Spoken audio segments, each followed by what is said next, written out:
Labdien! Mani sauc Ksenija un es mācos Rīgas klasiskajā ģimnāzijā. Šeit jūs varat redzēt priekšmetu sarakstu, ko māca 5. klasē. Mums ir jāizveido no dotiem priekšmetiem stundu sarakstu pirmdienai.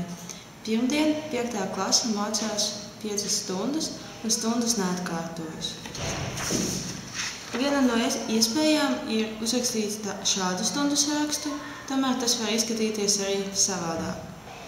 Mēs neizmantojam visus priekšmetus, un tāpēc permutāciju mēs arī nevarēsim izmantot.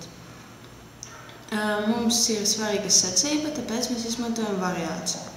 Vispārējā formula izskatās šitā,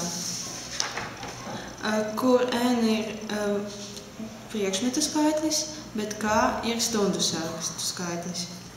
Un ja mēs izmantosim ciparus, tad iegūstam šādu vienādojumu, kur ir 30,240 varianti, no kurās var sastāvēt stundu saraksts. Paldies par uzmanību!